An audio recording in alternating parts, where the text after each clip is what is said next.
Bonjour! Aujourd'hui, on va parler du Bushido, le code d'honneur des samouraïs. Ce code d'honneur-là, il était présent dans les dojos au début des années 50, 60 et même 70, mais le Bushido et ses valeurs ont lentement disparu. De nos jours, ceux qui en parlent encore le font uniquement à l'intérieur des cours, puis il est totalement absent du judo sportif. Par contre, il y a beaucoup de valeurs du Bushido qui se retrouvent dans l'esprit sportif. Les deux ont des valeurs chevaleresques, mais c'est dans l'application qu'il y a une réelle divergence ou une réelle différence. On peut toujours croire que la société japonaise actuelle est totalement occidentalisée, mais dans leur comportement, on voit bien que les Japonais n'ont jamais oublié l'histoire et l'héritage des samouraïs. Pensez-y 2 minutes. L'ère des chevaliers, pour les Occidentaux, ça a débuté au Moyen Âge, tout comme au Japon, mais ça s'est terminé en 1500 pour nous autres. Et pourtant, les traces de la féodalité sont encore très présentes dans notre société. On voit encore beaucoup d'armoiries. Il y a des organismes qui portent le nom de chevaliers de colons. Il y a des équipes de sportives de tout genre, en hockey, football ou soccer, qui ont des noms de chevaliers. Sans compter les logos qui comportent des écus ou encore des chevaliers en armure. Puis il ne faut pas oublier non plus l'attrait pour tout ce qui est médiéval. Comme ici au Québec, il y a un groupe qui n'est pas loin, le Bicoline, qui compte des centaines d'adeptes qui vivent comme déguisés en médiéval. Et pourtant, notre féodalité a disparu il y a 500 ans. Au Japon, c'est différent. L'ère féodale s'est terminée en 1868, soit au début de l'ère Meiji, il y a à peine 150 ans. Fait qu'on peut imaginer facilement l'influence qu'il a dans l'imaginaire des gens. Le Japon s'est servi du Bushido dans les moments difficiles, comme c'était le cas pour l'armée durant la Deuxième Guerre mondiale, avec les fameux kamikazes, qui en sont malheureusement l'exemple le plus connu. Ceci étant dit, en Occident, on a tendance à idéaliser le samouraï japonais. Bien sûr, il y en a eu des courageux, mais il y a aussi quelques lâches et puis des poltrons, comme nous l'indique la saga des 47 Ronins et le film de Kobayashi de 1962, qui s'appelle toujours d'ailleurs Seppuku ou Harakiri. Kobayashi, dans ses films, révèle d'ailleurs le danger toujours présent d'un endoctrinement. Ça a été le cas, encore une fois, lors de la Seconde Guerre mondiale, avec la caste d'extrême droite du premier ministre Hideki Tojo, qui a dirigé le Japon de 1941 à 1944. Vous allez retrouver beaucoup d'articles qui vont traiter du Bushido sur le web. Mais il y en a un qui est intéressant, que je vous conseille, c'est celui du blog intitulé « L'univers du Japon ». Le Bushido a été révélé à l'Occident par l'ouvrage de Nitobe Inazo, qui a été édité en 1900. Puis aussi par quelques Japonais qui pratiquaient le judo et le jujutsu, tels que Yukio Tani, au début du 20e siècle. Depuis le Japon féodal, le Bushido va rester le chemin, la voie du samouraï.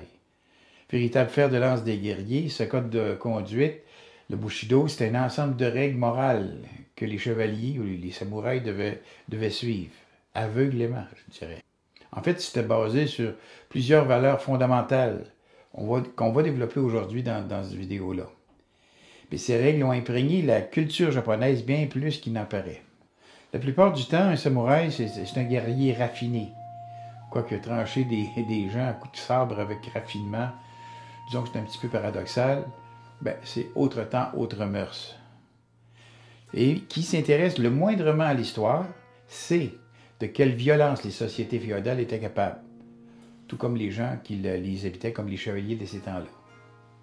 Bushido. On va décortiquer ce que ça veut dire. Le préfixe bu, renvoie à l'ensemble des pratiques guerrières.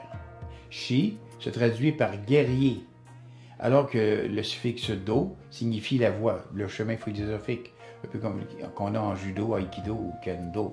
Premier constat qu'on peut faire, c'est que le samouraï, il ne fait pas juste se distinguer par sa maîtrise des combats au sabre ou à l'arc, mais par un comportement qui est digne, quelle que soit la situation.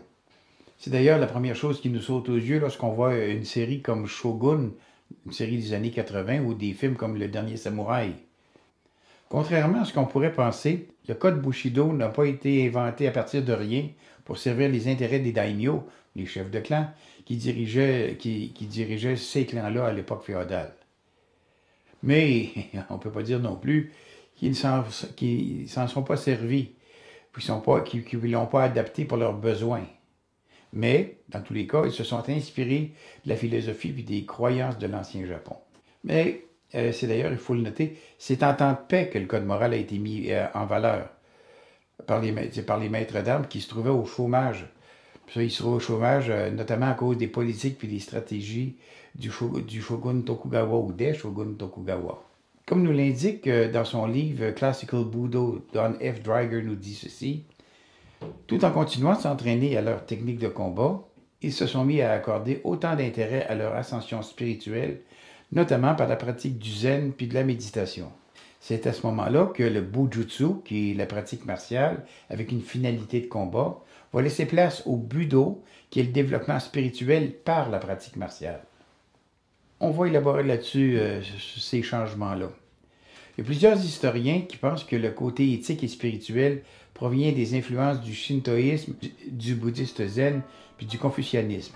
Les premières influences, dues au shintoïsme, qui est, faut-il le rappeler, la religion ancestrale du Japon, est celle qui cultive l'unité nationale, sans compter le culte shinto place la famille au centre de la vie sociale. Il vénère les parents et les esprits des ancêtres. Mais ce qu'il faut noter, c'est que la mort doit toujours être digne et honorable en toutes circonstances pour ne pas faire honte à la famille. Deuxième influence, de son côté, il faut préciser que le bouddhisme a été la religion du samouraï depuis l'ère Kamakura. Ça, c'est entre 1185 et 1333. Il a beaucoup contribué à relever la moralité du samouraï, améliorer sa sociabilité et sa spiritualité. Évidemment, le bouddhisme, dans ses préceptes, recherche la paix intérieure, l'harmonie, la perfection de l'âme. Et c'est par la pratique du zen qui aurait permis aux samouraïs de parfaire leur technique martiale et d'adoucir leur comportement.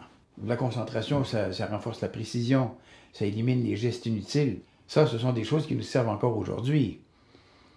Insister sur le détachement matériel, ça qui va garantir l'incorruptibilité, évidemment, ça va nous amener à l'éveil spirituel qui lui engendre la compassion.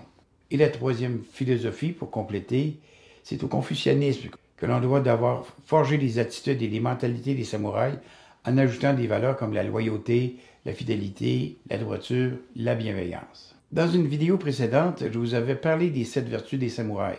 On va leur passer. Makoto, ça c'est l'honnêteté et la sincérité. Le manque de sincérité va plonger le samouraï dans le déshonneur. Puis en aucun cas, le samouraï ne pouvait pas perdre la face.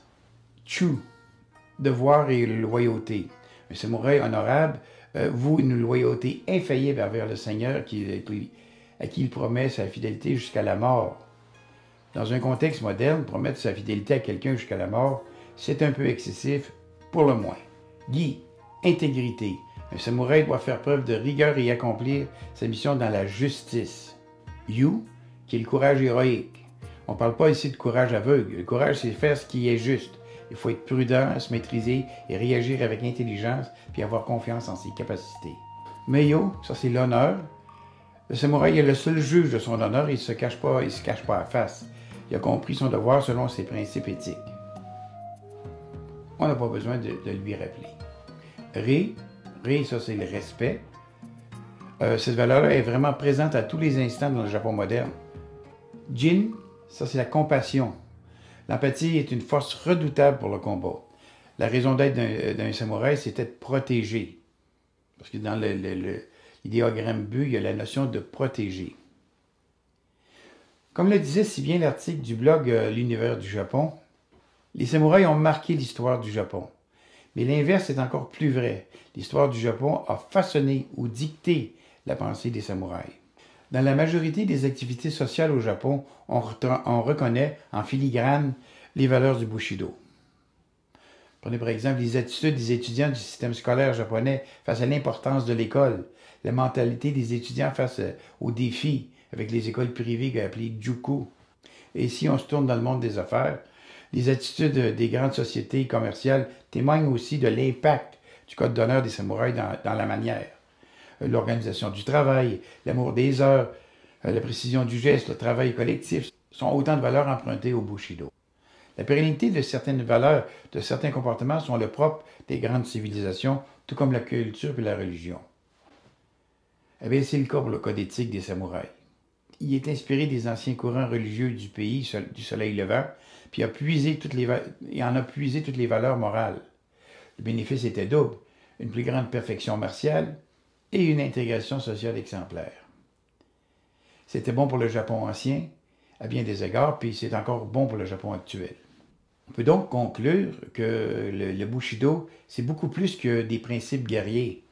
On pourrait plus le définir comme une élévation du corps et de l'esprit, à travers l'apprentissage et la spiritualité.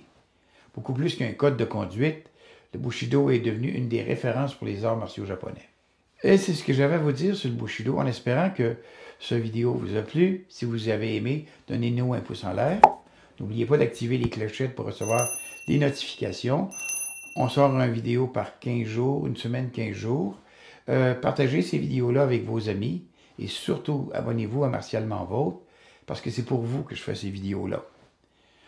Mais plus important encore que de regarder des vidéos sur YouTube, même les miens, allez pratiquer au dojo 1 fois, 2 fois, 3 fois par semaine. En attendant, faites attention à vous et à la prochaine.